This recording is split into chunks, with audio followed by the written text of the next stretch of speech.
Мемлекеттен қайтарымсыз грант алып, кәсіп көкжиегін кеңейтіп жатқандар аз емес. Солардың бірі қызылордалық Нұрбол Мәделхан. Ол мемлекеттен 5 миллион көлемінде қайтарымсыз грант алып, арнайы құрылғылармен гофрленген тақта жасап шығаруда. Жаз айы жақындаған сайын сапасын көрген тұрғындардан сұраныс артып келеді дейді Нұрбек.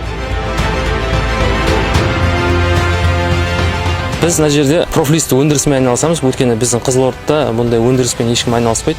Бізде қалай дайын күйінше сатып алады. Біз болсақ өзіміз Алматыдан рулонмен алдырып, клиенттің қалауы бойынша шығарып беріп жатырмыз. Клиент ешқандай жаңағындай үй салған кезде де, қоршайтын болса да үй жағын ешқандай отход ешнәрсе қалдырмайтындай жағдай жасап, біз осы профлист шығарып жатырмыз. Акиматқа енді алғысымызды білдіреміз. Жастарды қолдап жатқанына өте көп рахмет.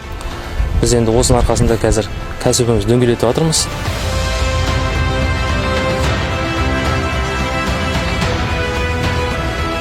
Жаз мезгілі басталса, құрылысқа көп көңіл бөлеміз. Құрал-саймандарымызды сайлап, қос білегімізді түріп кірісеміз. Мына біздің қолымыздағы гофрленген тақта арқылы біз шатыр құра аламыз және қоршау жасай аламыз.